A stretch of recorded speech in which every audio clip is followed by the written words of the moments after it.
Hello বন্ধুরা, কেমন আছো তোমরা সবাই?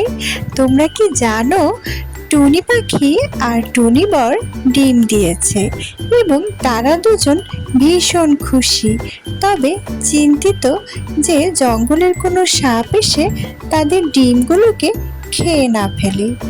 যেই আশঙ্কা সেই কাজ। হঠাৎ জঙ্গলের একটা সাপ তাদের সামনে আসলো। তারা দুজনেই ভীষণ ভয় পেয়ে গেল সাপকে দেখে। তারা ভাবলো সাপটা হয়তো তাদের ডিম খেয়ে নেবে, এজন্য তারা ভীষণ চিন্তিত হয়ে গেল এবং সাপকে তারা অনুরোধ করলো যেন সাপ তাদের ডিম না খায়। সাপ ভাই, তুমি আমাদের ডিম খেও না। সাপ ভাই, আমাদের ডিম খেও না তুমি। হ্যাঁ সাপ ভাই, তুমি এই ডিমগুলোকে খেও না, চলে যাও। তারপরে কি হলো জানো বন্ধুরা? সাপটা ছিল জঙ্গলের সর্পকন্যা।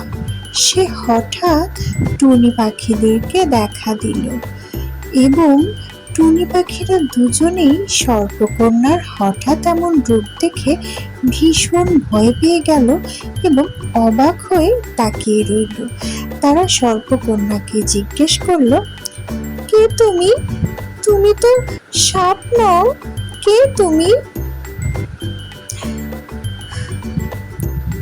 তোমাদের ভয়ের কিছুই নেই, আমি এই জঙ্গলের সর্পকন্যা। আমি তোমাদের কোনো ক্ষতি করতে আসিনি, আর তোমাদের ডিম খেতেও আসিনি।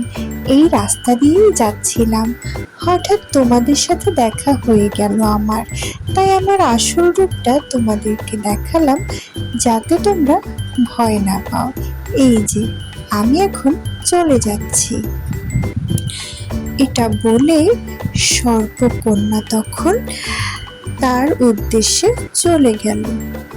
তখন পাখিরা তার দিকে অবাক হয়ে তাকিয়ে রইল। সর্পকন্যাকে তারা এর আগে কখনোই দেখেনি। তারপরে টুনি পাখিরা দুজন আবারও নির্ভয়ে সুখী শান্তিতে থাকতে লাগলো। আমাদের গল্পটি যদি তোমাদের ভালো লাগে বন্ধুরা, তাহলে লাইক করো আর সাবস্ক্রাইব করো।